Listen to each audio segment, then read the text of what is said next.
Je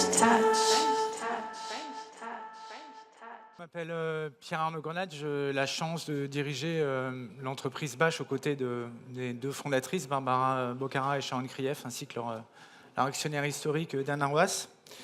Alors je voudrais commencer par vous poser une question. Est-ce que les parents dans la salle, est-ce qu'il y a des parents dans la salle? Qui est parent dans la salle? Oui, quasiment la totalité. Alors je pense que la petite anecdote que je vais vous raconter va vous parler. C'est la saison des salons étudiants en ce moment. Et donc c'est le moment où on pose la question à nos enfants de leur avenir et des métiers qu'ils veulent faire. Et il se trouve que ma fille de 15 ans, je lui ai donc posé cette question, est-ce que tu sais ce que tu veux faire? La réponse, non.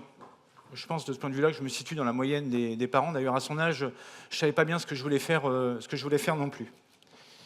Et elle poursuit la conversation, elle me dit, moi en tout cas, je veux faire un métier qui a du sens. Alors je m'apprête à embrayer sur cette conversation, elle m'interrompt, elle me dit, pas comme toi, papa. Et donc, pourtant, se vêtir a du sens. Et si ce n'est pas perçu ainsi, c'est donc qu'il faut probablement se réinventer. Alors, comment donner du sens à la création, à la mode, pour les jeunes d'aujourd'hui? Et je pars de mon contexte, qui est celui d'une entreprise française du XXIe siècle.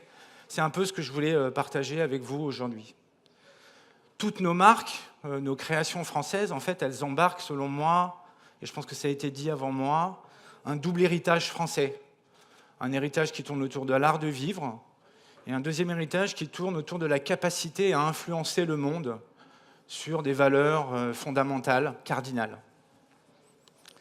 Donner du sens, finalement, c'est une opportunité unique pour les marques qui sont issues d'un pays qui a défendu énormément de valeurs universelles dans son histoire. De façon générale, d'ailleurs, les marques et les créateurs ont la possibilité de devenir des repères dans une société qui a perdu tous ses repères. Elle a perdu ses repères économiques, perdu ses repères familiaux, elle a perdu ses repères politiques, religieux. Enfin, les actualités récentes regorgent d'exemples qui illustrent cette perte de repères. Alors comment les marques françaises, de par l'héritage notamment culturel, et pas que les marques patrimoniales, j'entends également des marques récentes comme Bash, peuvent-elles décliner le mot sens?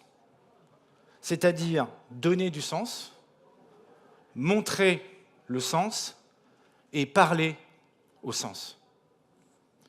Alors un certain nombre de marques le font, sur des sujets aussi importants que le développement durable, bien entendu, le groupe Kering ou le groupe LVMH, le Women Empowerment, par exemple Bash, qui est un de nos sujets de prédilection, ou encore la diversité. Et de ce point de vue-là, les marques, je trouve, se rapprochent des créateurs, des artistes.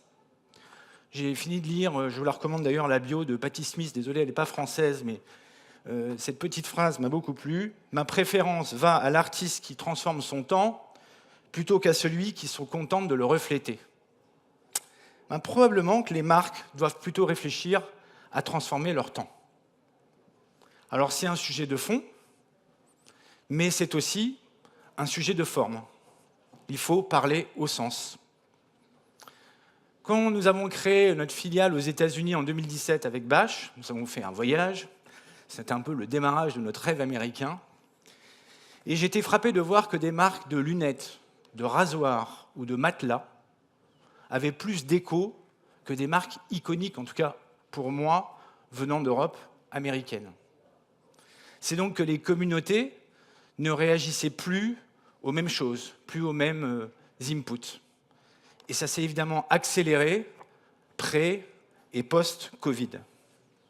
Alors qu'est-ce qu'on en a tiré à l'époque comme conclusion? On a évidemment créé une équipe en 2018 qu'on appelait Direct to Consumer, qui a réinventé la relation avec le consommateur. Nous avons également internalisé la production de contenu en ayant notre propre équipe de production en interne en charge de produire les images, les vidéos dont nous avons besoin au quotidien. Et peut-être que plus tard même nous créons, et nous sommes d'ailleurs sur le sujet, créerons des images et des contenus plus virtuels. Alors le premier point, c'est très clairement s'exprimer et donner plus sur l'historique des produits et des marques. Mais dans un monde qui va devenir de plus en plus virtuel probablement, moi je continue de croire au relationnel, à l'authentique. Je pense que il n'y a pas de parallèle entre ouvrir un bouquin sur la collection Morozov et aller la voir à la fondation Louis Vuitton. De la même manière, je pense qu'il n'y a pas de parallèle entre télécharger un film et aller voir un film sur grand écran. Ou enfin, pour vous donner un dernier exemple plus récent, je pense qu'il n'y a pas de parallèle entre voir un match de rugby à la télé et aller le voir au Stade de France. Bon, surtout quand les Français mettent une raclée aux All Blacks. Mais ça, c'est une parenthèse. Le digital ne pourra pas, je pense, supplanter le réel dans la capacité à provoquer des émotions. Et c'est d'ailleurs ce que nous disons constamment à nos équipes en magasin. Focalisez-vous sur la relation et le reste suivra. Focalisez-vous sur la création d'une connexion émotionnelle avec vos clients et le reste suivra. Alors ce qui suit, évidemment, c'est notamment le chiffre d'affaires. Et le troisième point qui me paraît important sur la forme, c'est le rôle du collectif. Avant de rejoindre Bash, j'ai travaillé pendant 5 ans au sein d'un groupe japonais, le groupe Fast Retailing. Et j'ai été frappé par la dimension collective dans les groupes japonais, même si elle peut avoir un côté assez vertical. En France, il existe une opportunité, voire même une nécessité, de capitaliser sur ton héritage collectif. J'ai envie de dire collectif par la base, un peu inspiré de la Révolution française, et qui est un collectif qui se mobilise, qui sait se mobiliser pour des valeurs nobles, pour des causes et des objectifs qui nous dépassent. À l'inverse d'un groupe japonais, il ne doit pas être tiré par la hiérarchie, mais plutôt par la base. Il doit être tiré par le rôle des marques eux-mêmes. Et c'est une opportunité pour les entreprises comme les nôtres de mobiliser les équipes, de les écouter et de les engager. Alors pour conclure, je suis convaincu qu'il y a une nouvelle ère qui s'ouvre pour les marques.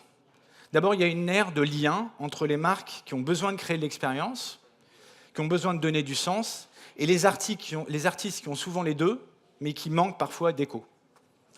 Ensuite, il y a une nouvelle ère pour les marques de s'associer et de créer des écosystèmes avec les artistes, avec les inventeurs, avec les associations, avec leurs partenaires, d'être plus collectives, moins verticales.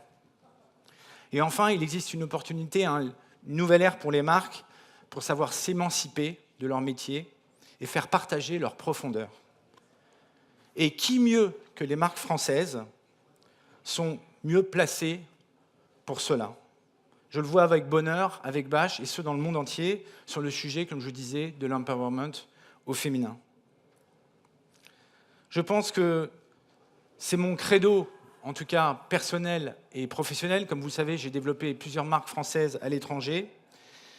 Et j'espère qu'un jour, ma fille me dira « Je veux faire un métier qui a du sens, comme toi, papa ». Je vous remercie.